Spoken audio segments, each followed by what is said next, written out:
Assalamualaikum warahmatullahi wabarakatuh. Perkenalkan, nama saya Muhammad Al-Auzai, dan kali ini adalah video tentang turunan limit fungsi. Ganti slide. Ya.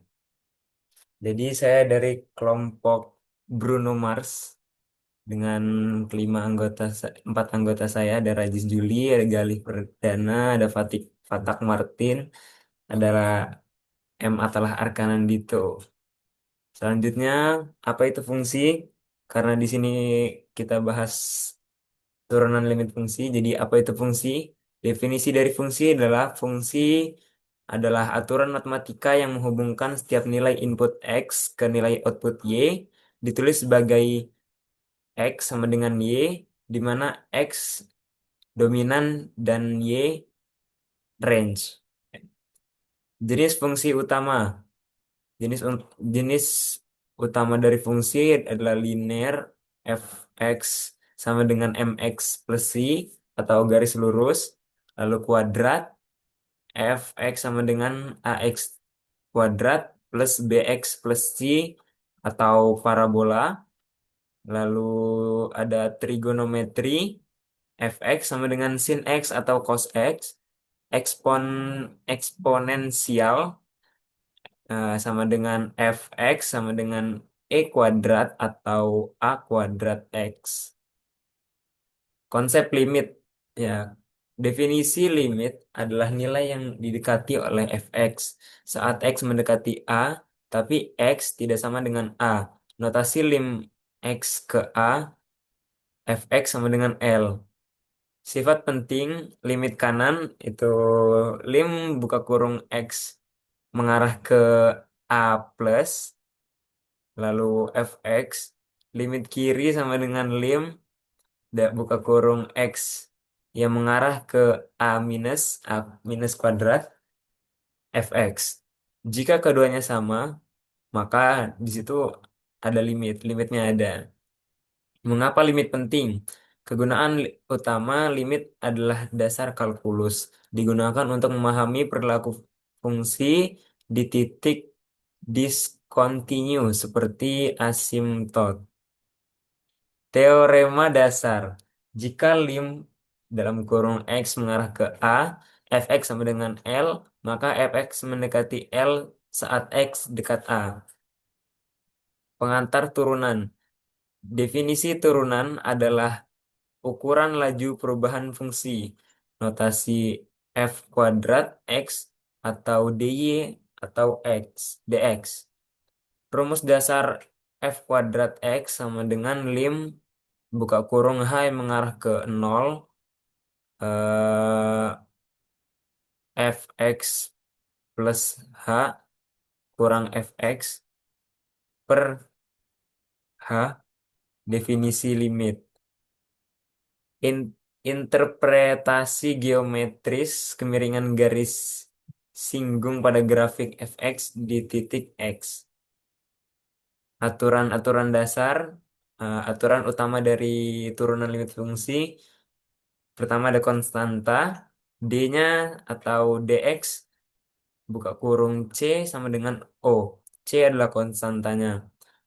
Lalu aturan yang kedua adalah pangkat. dx d atau dx buka kurung x kuadrat n sama dengan n x kuadrat buka kurung n min 1 kurung. Lalu yang ketiga adalah penjumlahan d atau dx buka kurung u plus v sama dengan u kuadrat plus v kuadrat.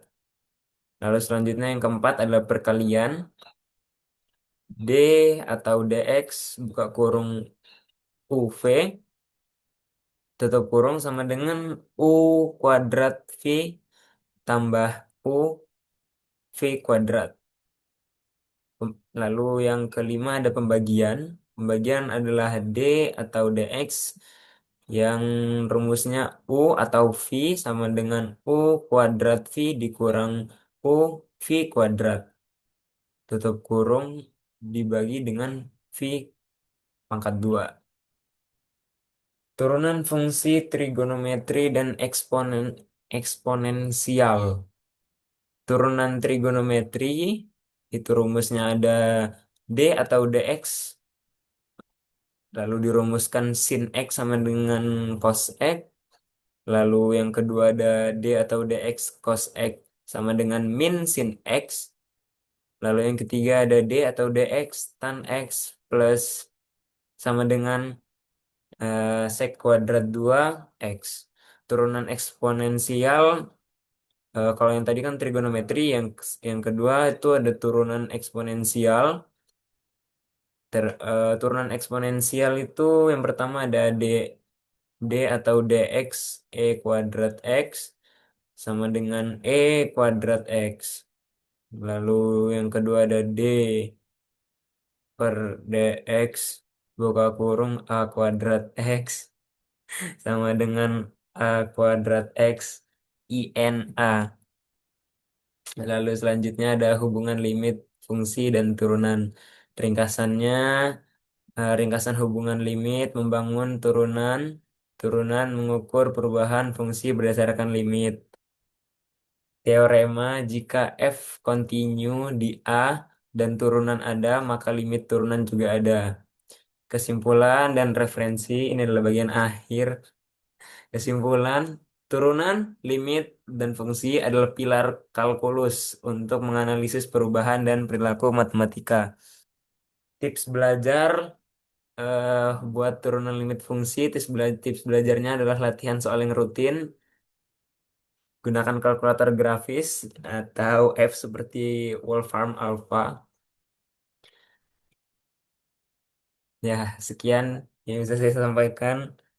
Saya bisanya cuma segitu. Mohon maaf. Kurang lebihnya saya mohon maaf. Wabillahi taufiq wal hidayah. Wassalamualaikum warahmatullahi wabarakatuh. Stop share. Udah.